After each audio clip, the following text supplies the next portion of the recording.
నమస్కారం. వాళ్ళ ఒక ఎక్స్పీరియన్స్ వాళ్ళు షేర్ చేస్తుంటారు. అందరికీ నమస్తే అండి. నా పేరు ప్రవీణ్ కుమార్. నా భార్య పేరు ప్రణీత.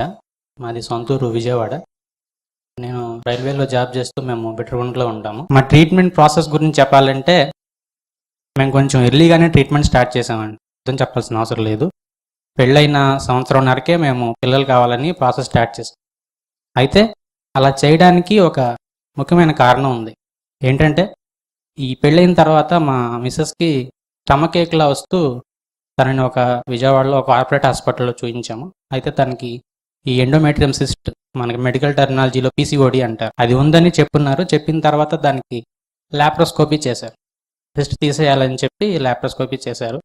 అక్కడ మేడం కూడా మంచి గైనకాలజిస్ట్. ఆ ల్యాప్రోస్కోపీతో మొదలుపెట్టిన తర్వాత కూడా ఈ మా మిస్సెస్కి ప్రెగ్నెన్సీ రాకపోవడంతో మా ఆవిడకి మొదటి నుంచి చాలా సున్నితమైన మనిషి, సెన్సిటివ్. నాకు ఏదో ప్రాబ్లం ఉంది, ఇంకా ఏదో ప్రాబ్లం ఉంది, నాకు ల్యాప్రోస్కోపీ చేశారు, అయినా కానీ నేను కన్సీవ్ అవ్వట్లేదు అని. ఆ ల్యాప్రోస్కోపీ ట్రీట్మెంట్ మేము అక్కడ తీసుకున్న తర్వాత మరి అది దేవుడు పంపినట్లు మరి ఏం తెలియదు, కానీ ఆ మేడం గారు మా మీద కోపంతో, మీరు బిట్రగుంటలో అంటున్నారు, నెల్లూరులో విజయవాడకి ట్రీట్మెంట్కి ఇర్రెగ్యులర్గా వస్తున్నారు, ఎప్పుడు పడితే అప్పుడు వస్తే నేను ట్రీట్మెంట్ మీకు ఇబ్బంది అయిపోతుంది, మీరు నెల్లూరులోనే చూపించుకోండి అన్నారు.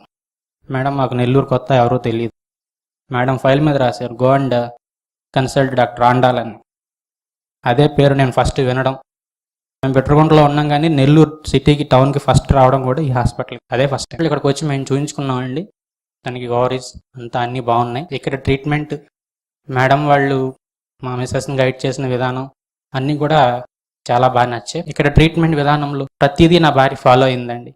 ఈ రెగ్యులర్ ఎక్సర్సైజెస్ కానీ, డైట్ విషయంలో కానీ, మెడికేషన్ విషయంలో కానీ, ప్రతి విషయంలో. ఇక్కడ ట్రీట్మెంట్లో మనం వెళ్తూ ఉన్నాం. అనే టెస్టులు అయిపోయినాయి. తర్వాత హెచ్ఎస్జీ టెస్ట్ అని మనకి ఎక్స్రే తీస్తారు. ఆ ఎక్స్రేలో మాకు చెప్పింది ఏంటంటే ట్యూబ్స్ బ్లాక్ అయి ఉన్నాయని తెలిసింది. మేడం నిదానంగా చెప్పారు, అమ్మ ఇది ప్రాబ్లం, నీకు ఇలా ఉంది అని. తర్వాత ట్యూబ్స్ క్లియర్ అయిపోయినాయి, మీకు ఏం ప్రాబ్లం లేదు, అంత బాగుందని చెప్పి మేము ఇక్కడికి వచ్చిన 2 నెలల తర్వాత, టెస్ట్ చేసిన 2 నెలల తర్వాత కన్సీవ్ అయ్యి we are very happy with that. Thank you very much.